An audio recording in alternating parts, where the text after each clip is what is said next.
Sita group of education, Mahmudabad, Sitapur. UP board परीक्षा फल में सीता ग्रुप के परीक्षार्थियों का रहा शानदार परीक्षा फल। हाई स्कूल में होनहार छात्रा प्रियांशी सोनी ने किया यूपी टॉप। सत्र 2023-24 के लिए प्रवेश प्रारंभ। अगर आप एंड्रॉइड फोन इस्तेमाल करते हैं तो व्हाट्सएप पर अंतरराष्ट्रीय नंबर से आने वाली कॉल मैसेज से सावधान हो जाइए, क्योंकि अब घोटालेबाजों ने व्हाट्सएप के जरिए ठगने का नया तरीका ढूंढ निकाला है। अब तक तमाम लोग इसका शिकार भी हो चुके हैं। वो इसलिए क्योंकि व्हाट्सएप पर कॉल दुनिया के किसी भी कोने से की जा सकती है। इसलिए जरूरी नहीं कि व्हाट्सएप पर आने वाली कॉल आपके देश की ही हो। ये बताना जरूरी है कि भारत देश में जो मोबाइल नंबर जारी हुए हैं उनमें जारी नंबर के पहले +91 लिखकर आता है। इसी तरह अलग अलग देशों के मोबाइल नंबरों में भिन्न भिन्न संख्याएं लिखकर आती हैं। ठगी का शिकार हुए लोगों का कहना है कि ज्यादातर call +251 Ethiopia, +60 Malaysia, +62 Indonesia, +254 Kenya और +84 वियतनाम के नंबरों से आ रहे हैं। ऐसा इसलिए हो रहा है क्योंकि व्हाट्सएप डिजिटल दुनिया का एक बड़ा अहम हिस्सा है जो एंड्रॉइड फोन में मौजूद है और इस पर लोग बिना कोई भय और संकोच के अपनी हर तरह की निजी जानकारियां, तस्वीरें साझा कर रहे हैं। इसी का फायदा स्कैमर्स उठा रहे हैं।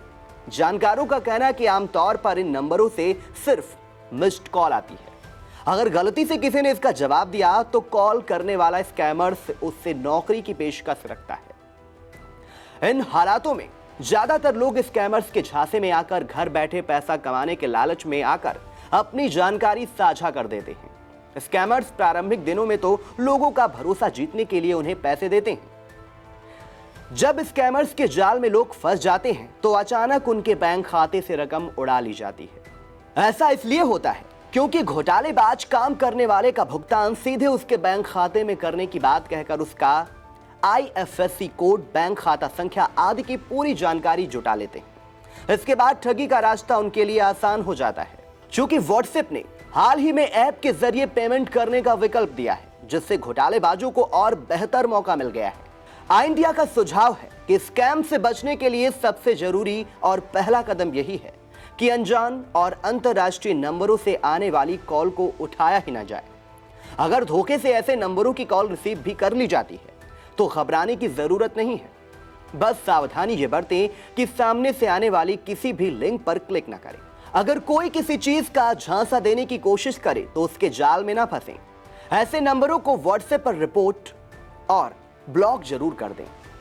आई इंडिया का मानना है कि थोड़ी सी सावधानी बरतकर बहुत बड़े नुकसान से बचा जा सकता है। किसे मिली जीत और कौन गया हार, सिर्फ देखें आई इंडिया पर। 12 निकाय वाली लखीमपुर की जनता कर चुकी है फैसला। सबसे पहले, सबसे तेज, सबसे सटीक बताएंगे हम आई इंडिया चैनल पर। मैं श्याम जी अग्निहोत्री, लखीमपुर खीरी से। 30 वार्डों वाली नगरपालिका सीतापुर की हर राउंड की मतगणना का मैं प्रियांशु मिश्रा बताऊंगा हाल। तो सभी दर्शक बने रहिए आई इंडिया के साथ। मैं निशांत गुप्ता आई इंडिया के सभी दर्शकों को 30 वार्डों वाली नगरपालिका सीतापुर की मतगणना का बताऊंगा हाल। लहरपुर नगर पालिका परिषद अध्यक्ष पद के नतीजों से मैं अरुण सिंह आचार्य कराऊंगा रूबरू। मैं आकाश सिंह लहरपुर नगर पालिका के सभासद के परिणामों का बताऊंगा हाल। विश्वा नगर पालिका की आवाम के फैसले के साथ मैं अमित जायसवाल रहूंगा तैयार।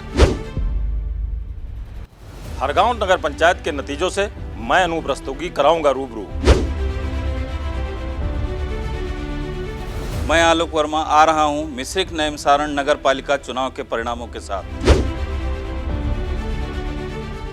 25 वार्डों वाली नगर पालिका परिषद महमूदाबाद की राउंड वार मतगणना का हाल मैं आयुष जैन आपको बताऊंगा। मैं धीरज शुक्ला खैराबाद नगर पालिका मतगणना की हर एक खबर के साथ रहूंगा तैयार। मोहाली नगर पंचायत की जनता के फैसले के साथ मैं सर्वेश मिश्रा रहूंगा तैयार। मैं मोहम्मद कदीर बताऊंगा नगर पंचायत फतेहपुर में किसने किसको दी पटकनी। सिधौली नगर पंचायत के चुनाव नतीजों का मैं राजन भार्गव बताऊंगा हाल। तंबोर नगर पंचायत की आवाम के फैसले के साथ मैं सलील श्रीवास्तव रहूंगा तैयार।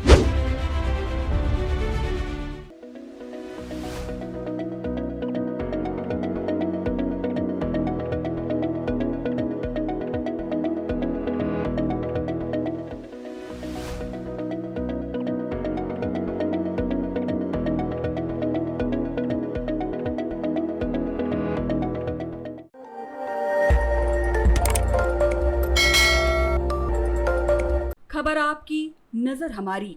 देखते रहिए आई इंडिया।